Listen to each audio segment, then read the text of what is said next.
बुधवार देर रात APEC यानी Asia Pacific economic cooperation summit के दौरान अमेरिकी राष्ट्रपति जो बाइडेन और चीन के राष्ट्रपति शी जिनपिंग की मुलाकात हुई। करीब 1 साल बाद हुई दोनों नेताओं की मुलाकात पर कई कयास लगाए जा रहे हैं।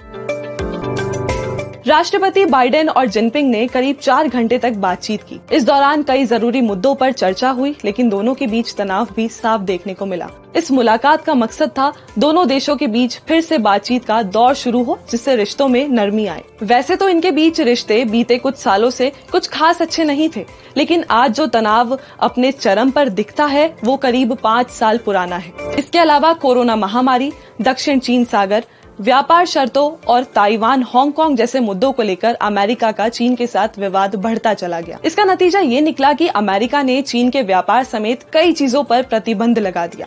उसके बाद से दोनों के बीच बातचीत भी कम हो गई और तनाव बढ़ता गया।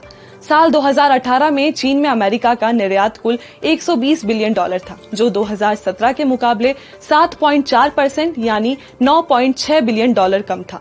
हालांकि इसी दौरान आयात में 6.7% बढ़त दिखी, यानी अमेरिका में चीन से आयात कुल $539.5 बिलियन था, जबकि साल 2022 में चीन में अमेरिका का निर्यात $154 बिलियन का था और आयात $536.3 बिलियन। यानी ट्रंप सरकार के मुकाबले बाइडेन सरकार में ये आंकड़ा बढ़ा है। अगर दोनों देशों के आपसी रिश्ते थोड़े और बेहतर होते हैं तो जाहिर है कि व्यापारिक संबंध भी सुधरेंगे।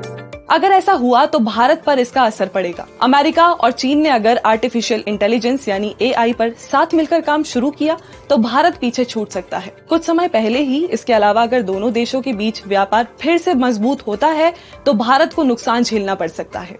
बातचीत के दौरान दोनों देशों के बीच इंडो पैसिफिक क्षेत्र में सुरक्षा, सेंट्रल ईस्ट में इजराइल फिलिस्तीन तनाव और यूरोप में यूक्रेन युद्ध पर भी चर्चा हुई। ये मुद्दे भारत के लिए भी अहम हैं। चीन चाहता है कि अमेरिका ताइवान की स्वतंत्रता का समर्थन करना बंद कर दे, लेकिन अमेरिका ताइवान को आजाद देश बनाए रखना चाहता है। अमेरिका चाहता है कि चीन ताइवान को पीपल्स रिपब्लिक के साथ एकजुट करने के लिए ताकत का इस्तेमाल करना बंद कर दे।